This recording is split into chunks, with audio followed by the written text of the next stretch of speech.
You have been lied to your entire life about what danger looks like.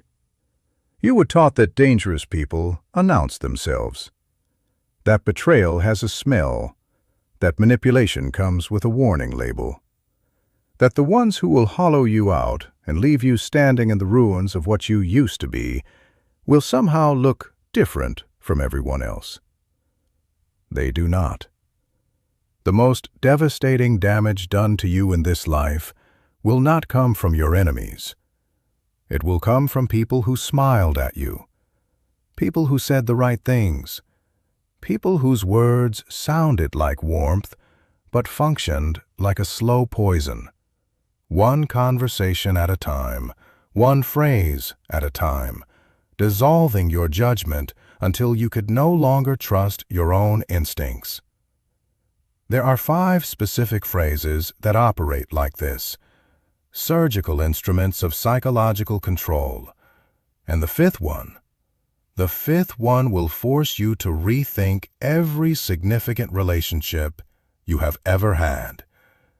If you are not ready for that, close this video. Return to the comfortable noise. But if you want to know what Machiavelli understood about language and power that most people will live and die never learning, stay.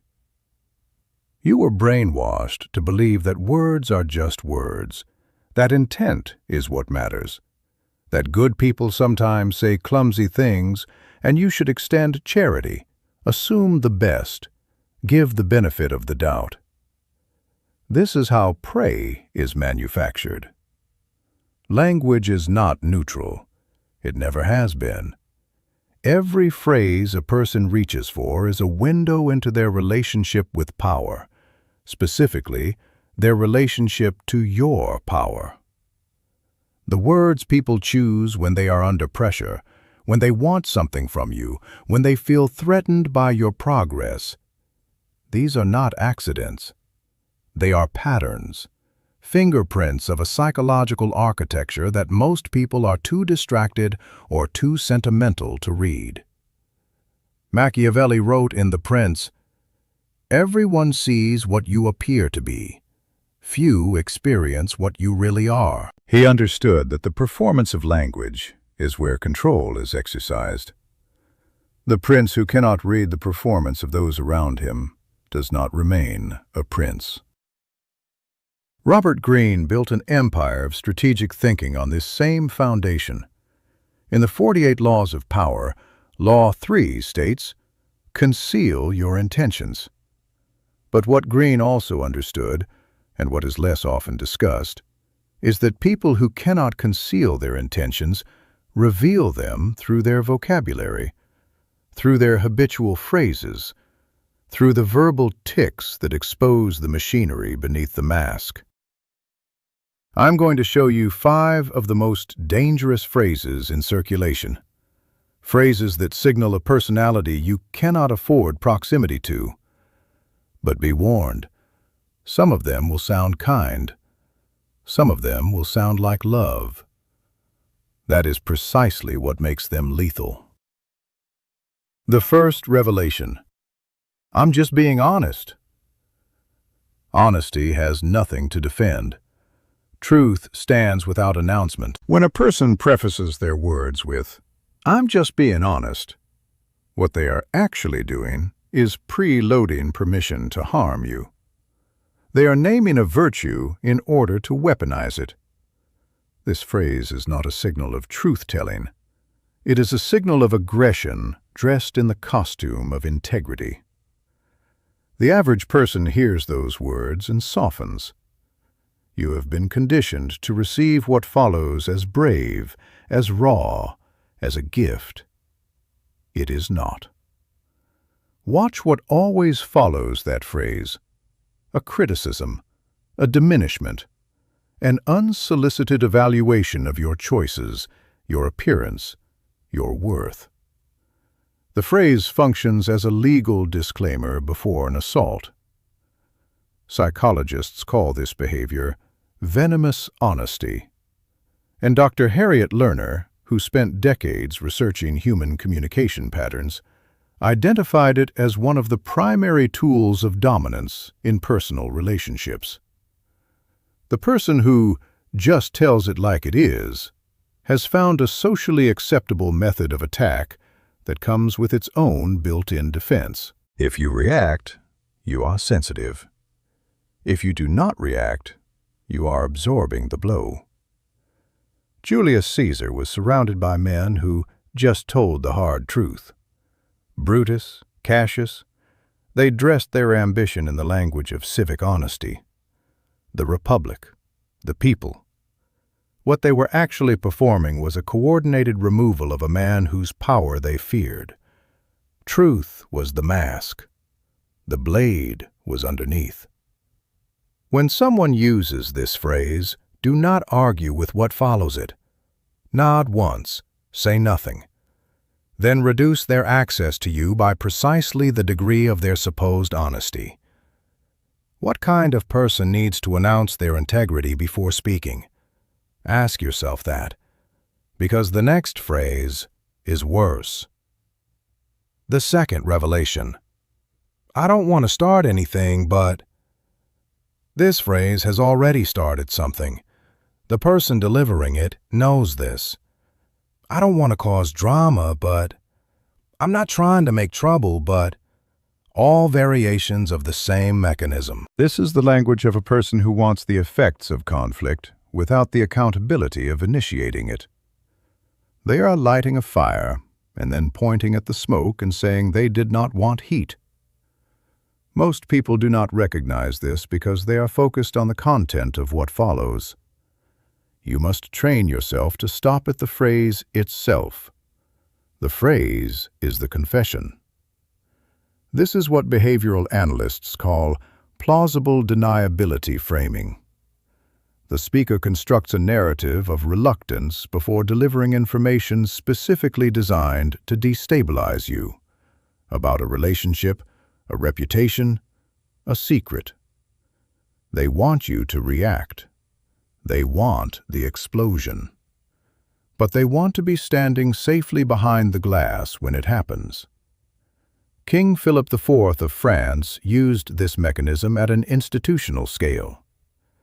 When he moved to destroy the Knights Templar in 1307, he did not present himself as a man seizing their wealth and eliminating a rival power. He presented himself as a reluctant servant of righteousness, forced, against his gentle nature, to act on disturbing allegations.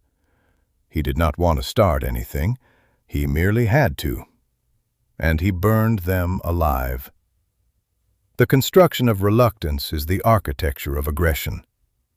When you hear this phrase, treat whatever follows as deliberate, because it is.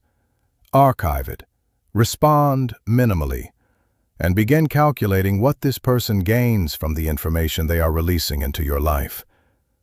You are still here? Good. The fragile ones already left. The third revelation. You're too sensitive. This phrase is not an observation. It is a verdict, and it is delivered specifically when your sensitivity is accurate. You were taught that being called sensitive means you have overreacted, that the correct response is to recalibrate, to question your own perception, to apologize for feeling what you felt. This is the function the phrase is designed to trigger. It is a reset button for your instincts. The cold truth. Your emotional response is data. When something strikes you as wrong, when a comment lands like a small knife, when a joke felt like a test, your nervous system is processing information your conscious mind has not yet organized. The person who calls you too sensitive is not offering you feedback. They are attempting to delete evidence. Psychologists studying narcissistic behavior patterns identify this as a component of gaslighting, a systematic dismantling of a target's trust in their own perception. Dr. Robin Stern, in her work on coercive control, documented how the repeated application of "you're too sensitive" erodes what she called epistemic confidence. your fundamental trust in your own read of reality. Galileo was too sensitive. His observation that the Earth moved around the sun was, to the Inquisition, an emotional overreaction to celestial data. They did not refute his evidence. They invalidated his standing to interpret it. You are not qualified to feel what you feel. You are not qualified to know what you know. The moment someone tells you that your response to their behavior is the problem, your response to their behavior is almost certainly correct. Say this once. That may be. Then say nothing more. Let them carry the silence. And what does it mean when someone cannot tolerate your silence? That is connected to the next phrase. The fourth revelation. I was just joking. A joke that requires a disclaimer was not a joke. Humor is one of the oldest weapons in the human arsenal. It allows the transmission of hostility, contempt, and dominance under conditions of full deniability. If it lands, the message is received. If it is questioned, it transforms instantly into comedy. The attacker loses nothing. You absorb everything. I was just joking is the ejector seat. It is pulled the moment the weapon meets resistance. And the cultural conditioning around humor. Do not be so serious. Lighten up. Learn to take a joke. Ensures that the person who ejects pays no social cost, while the person who received the blade appears humorless and rigid.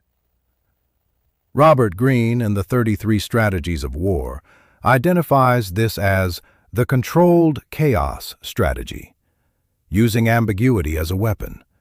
Keep your enemy uncertain about your intentions. The moment they react, you retreat into innocence. Napoleon Bonaparte understood the political deployment of mockery. He was famous for public jokes at the expense of ministers and generals, jokes that were never quite jokes. They were precision instruments of social calibration. They reminded everyone in the room of the precise location of the hierarchy. No one dared respond. To laugh was to submit. To object was to be humorous. When this phrase is used on you, do not argue about whether it was funny. Simply say, I know, and hold eye contact. The silence that follows will tell you everything. Comment below. I read the language, not the face. The fifth revelation. I'm not like other people. This is the most dangerous phrase on this list, because it is delivered as a gift, and it feels like recognition. When someone tells you they are not like other people, that they are deeper, more real, more misunderstood, they are extending an invitation into an exclusive universe of two, you and them, against the mediocrity of everyone else. It feels like intimacy. It functions as isolation. The 99% will hear this and feel chosen, feel seen, feel that they have finally found someone who operates at their frequency. What is actually happening is a construction, a social architecture designed to pull you away from competing attachments and make you psychologically dependent on the one person who claims to truly understand you. This is a documented manipulation pattern. Psychologists who study coercive control call it love bombing through differentiation. The rapid construction of a special bond achieved not through genuine connection, but through manufactured shared identity. You are special. I am special. Everyone else is blind. Now you cannot leave without admitting you are ordinary. Cosimo de Medici, one of the most brilliant political architects of the Renaissance, built his network not through force, but through making powerful men feel uniquely understood. Each ally believed he had a special relationship with Cosimo that others did not have. Each man felt chosen. Cosimo maintained dozens of these exclusive universes simultaneously. None of the men inside them were wrong to feel what they felt. They were simply inside a system designed to produce exactly that feeling. When someone tells you they are not like other people, watch what they do, not what they say. Observe how they treat people who can no longer offer them something. Observe how they speak about their former intimates. The pattern is the truth. The phrase is the theater. There is something I am required to tell you now. If you apply what you have learned here, if you actually begin reading language with this level of precision, if you strip sentiment from your perception and start seeing the architecture beneath the performance, you will become difficult to manipulate. You will also become difficult to be around. Most people do not want a partner who reads them. They want a mirror that flatters. The moment you stop functioning as one, they will call you cold, paranoid, difficult, unloving. This is the path of the wolf, and the wolf does not run with the sheep, not because he is cruel, but because he is different, and both species know it. Machiavelli himself understood this exile. He wrote The Prince not from a palace but from enforced isolation in rural San Casciano, stripped of his position in Florence, imprisoned, tortured, exiled. He had served the Republic for decades. When it fell, they discarded him. And in that exile, with nothing left to protect him but clarity, he wrote the document that would outlive every man who destroyed him. The clearest thinking in history has come from people who had nothing left to perform for.